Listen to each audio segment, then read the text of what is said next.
Hola y bienvenido a otro episodio de the Travel Lifestyle Podcast.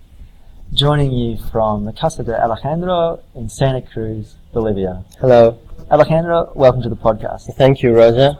So, tell me, Alejandro, what's your favorite thing about Santa Cruz? Well, living in Santa Cruz is it's actually living in the biggest city in Bolivia. But at the same time, you feel like you're living in a town. A big town. Yeah, that's so true. Just being a tourist in Santa Cruz is great because no one talks to you. Everyone ignores you. It's like in other cities in the world, you get harassed so much as a tourist. But I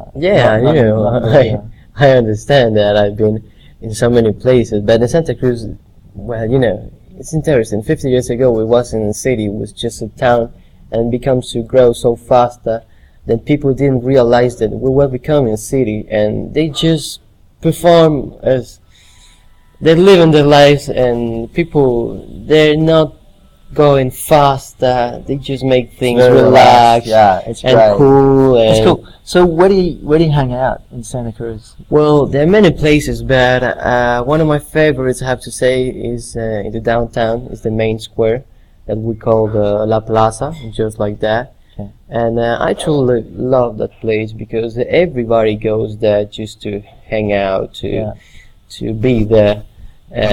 For me, it's impossible to cross the plaza without finding someone, friend, relative, right.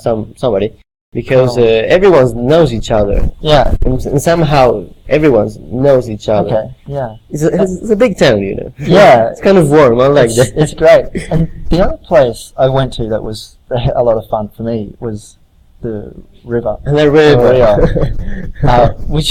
it's great. There's like it has a really big beach. For us it's kind of funny because we say we're going to the beach and we're actually going to the river because we don't have any sea in Bolivia. Yeah. And it's a nice place, a fun place. I think you can rent motorbikes, and you can go horse riding too. It's a lot of fun. There's tons of stuff to do there. You can also just enjoy the music of the locals. They take their forward drive down to the beach, right? The stereos are like this on top of the huge car. Stereos playing reggaeton and cumbia. Which I hate, I have to say, and by the way. But, we are Latinos and like to dance everywhere and play hard music and show everyone. You guys have some of pretty traditional Bolivian style music as well. Yeah, there are hundreds of Bolivian music and dances, and you can see all of them perhaps in the carnivals. It's the best place to know the Bolivian music. Right, yeah. There are many from every region in Bolivia. Yeah, because I met some guys who taught me a bit of caporales. Caporales, which is a lot of fun. It's a dance, strong dance, I have to say, with character from La Paz, and the costumes are just beautiful, magnificent. Yeah, absolutely. With many things around stick. Yeah. So that's the music. One other thing that I have to mention that really defines Santa Cruz for me in Bolivian culture is the driving. The driving? The driving, yeah. So I just discovered that Alejandro has been driving without his license. Oh my God. Right? Which he told me, today? After he'd been driven me halfway around the town. It's like, shame on now I know why I was so scared. Actually, Alejandro is a pretty good driver. Thank you. Yeah. I am. But the road rules aren't really strictly enforced here. Driving here is wild. It's truly wild because the buses, the public transportation, they're wild too.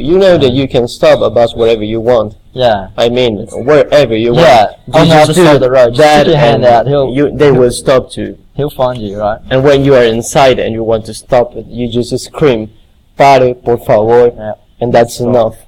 You say, "Parada, pare, por favor," and he will stop wherever you want. They're quite talented the way they juggle people's money and driving and the traffic at the same time. Yeah. Well, it's chaos, but they are. Good fun. Yeah. Okay, let's talk about Bolivian food.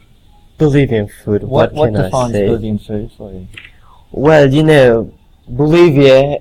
I don't know if you knew it, We got a lot of potatoes. Potatoes come from here. We got like 300 different kinds of potatoes. Yeah, that's incredible. Yeah, you have probably just met 2 of them. Right. And So I have a lot of work to do. we'll have a lot like of potatoes and fruits and vegetables and meat, a lot of meat, especially chicken and Especially chicken. Everywhere I go, it's pollo. Pollo, pollo. Fried chicken here is Pollo. Yeah. So. What have you tasted? What do you like? Well, I've tried a lot of different stuff, but like they keep trying to sell me giso and papayisa. Giso and papalisa, which I made with potatoes, by the way. Yeah, giso's like Like it's pasta. It's like a meat wrapped in pasta in a soup. It's with quite potatoes different. and stuff, Yeah. a little bit of meat. Papalisa's like a kind of a stew. Mostly Yeah, potatoes. I made with a lot of potatoes. And then I don't picante. like it. Picante. Well, picante means spicy. It's a chicken with some kind of spicy sauce. You have to try it. It's really But your delicious. favorites? My favorites as a good cruceño from Santa Cruz. I have to say that I'm really proud of meat. We Right. call them churrasco. It's a barbecue actually, but we call it churrasco, and we eat it with rice, with cheese and milk. Okay. It's kind of wet. All right. Churrasco. Yeah, I think that you can figure it in your mind. Yeah. But it's delicious. You have to. Well, he can't So try it I'm because vegetarian. he's I a don't eat meat, vegetarian. yeah, He's lost so- in everything. Yeah, I haven't eaten for weeks. And Bolivian meat, I have to say, it is one of the best meat of the world. Better than Argentina. That's right? for you, Argentina. Right, Yeah, there you go. That's It's laying down really- a challenge. so nobody knows it. Yeah, well they do now. So I also quite like the mocachinchi. It's the drinks. drinks here. They're pretty good. Well, mochachichi is special because you have your glass, and you have the liquid, and in the bottom you have the peach, it's a peach, dry right, peach, yeah. which I thought it was a plum, but yeah, it's yeah, a peach. it's a peach. It's a peach. Yeah, It's a dry peach in the bottom, which give the flavor to the drinks, and you just eat it, and it's sweet, it's special. yeah, It looks like nothing else. it's good. And the other popular drink is chicha. Chicha, where chicha is made for all the Bolivians, and in It's every region. really very filling. It's like food. It's Yeah, made yeah, from yeah. corn or maize or Yeah, nut, it's made with peanuts, corn, soybean, Right. and I've tasted at least 10 kind of chichas, Okay. and there are many more.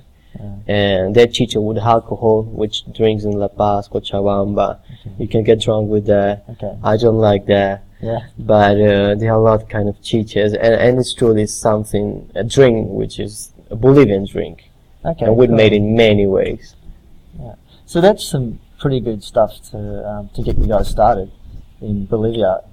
We talked about Santa Cruz, but there's a lot of other interesting trivia about Bolivia. For example, I don't know if you guys know this, but Che Guevara was killed in Bolivia. Yeah, Finally captured killed and him. Killed yeah. Yeah. So also, Bolivia houses the world's biggest wetlands, the Pantanal, Yeah. which they share with Brazil. Pantanal is just amazing. The world's biggest salt flats, Yeah, Sala de yeah. Uyuni. Uyuni, you Uyuni. definitely have to go there. It's surreal. Yeah. The world's highest lake. Yeah, Like which is Titicaca? Titicaca. It's like our sea. You really have to go there. Very beautiful. The world's highest city.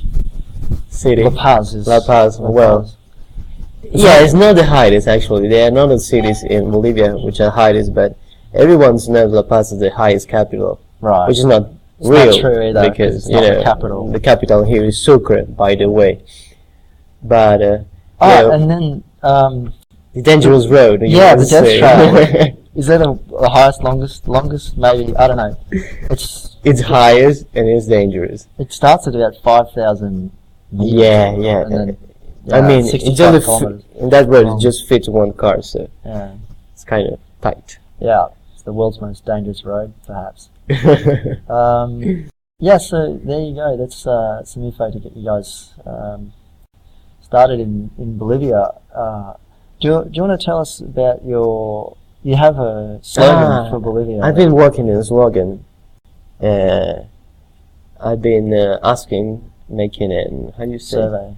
Survey. Yeah. With many friends and tourists from everywhere. And most of the people have no idea. And that would be my slogan about Bolivia. You have no idea. Right, and I kind of like that, because when you go somewhere else, you kind of know what are you going to see. I mean, if you go to Brazil, you know, you're going to see samba, Rio, and stuff like that. If you go to the United States, you know everything about the United States, or Europe, let's say France, London, England, whatever. And but here you have no idea. And if you like to be surprised, just come here, because you're going to be surprised. Have you been surprised in here? Absolutely. I love this place. It's it's great. Come over, guys. Check it out. And also, don't forget to subscribe to the podcast. Right? Click on the link above. And if you have any questions for Alejandro, just add them in the comments below, and I will answer. And he's going to answer your questions. So thanks for tuning in, and take care. We'll see you guys next time. Goodbye. Ciao, ciao. Ciao.